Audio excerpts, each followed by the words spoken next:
Siamo sul Colle di Santo Antine, un punto privilegiato del territorio del Sarcidano che a un'altezza di 591 metri sul livello del mare domina tutto il territorio. Da qui si possono osservare i monti della Barbaggia, si può osservare il golfo di Oristano fino alla Giara e ai monti del Guspinese.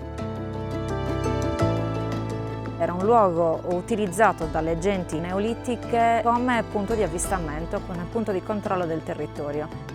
Contiene la storia identitaria di tutto il paese di Genoni a partire da tempi molto antichi.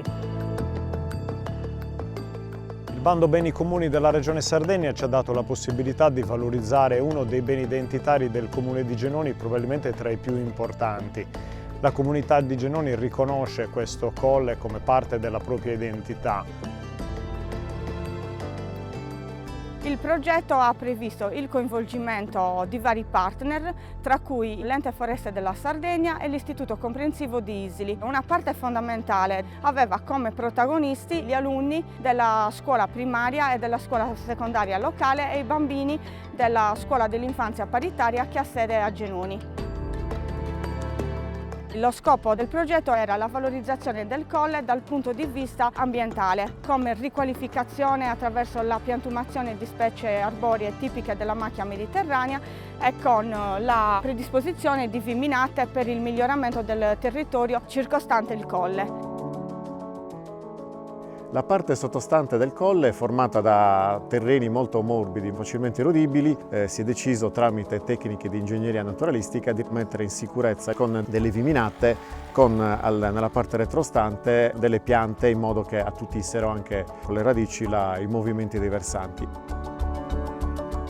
Come amministrazione abbiamo già deliberato e adesso cerchiamo di avviare l'iter per il riconoscimento del colle come monumento naturale ai sensi della legge 31 dell'89. Parallelamente stiamo cercando di valorizzare anche le pendici creando appunto una sorta di parco archeologico ambientale che possa essere fruibile dalla popolazione, dai turisti e da chi vuole visitare questi luoghi.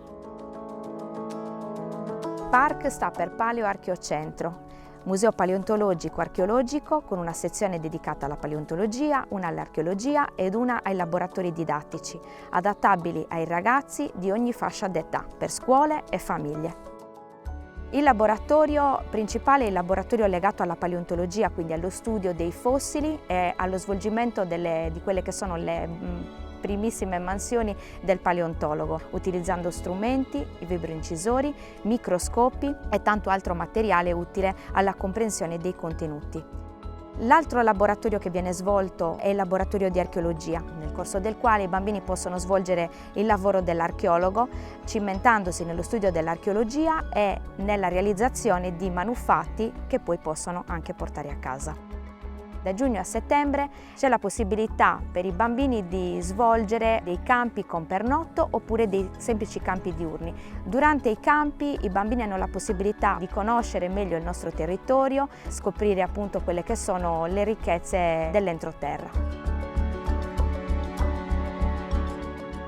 Per il futuro del Colle di Santo Antine ci immaginiamo che rimanga protagonista del territorio come lo è stato nel passato, punto di controllo e osservazione sul centro Sardegna con una vista che spazia dalle montagne del Gennargentu sulla parte est fino alla Giara e a raggiungere le coste dell'Oristanese. Ce lo immaginiamo ancora un bene forte, identitario per la popolazione locale e per tutti i visitatori che vogliono venire a Genoni a scoprire le bellezze culturali del luogo.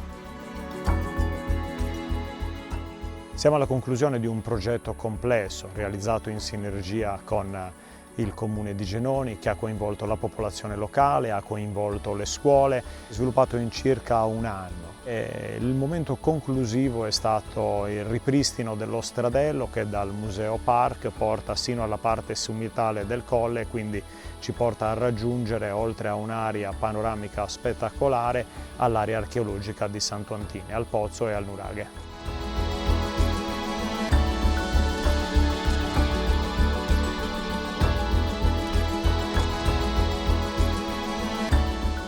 ricordo un aneddoto di un carissimo amico che era solito fare le stagioni durante l'estate e quando sbarcava in Sardegna in autunno contava le curve una dietro l'altra fino a che non riusciva a vedere, a scorgere il Colle di Santo Antine.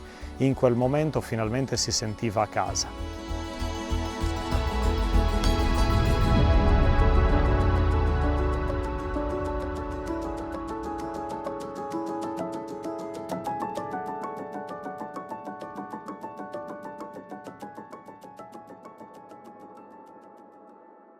Thank you.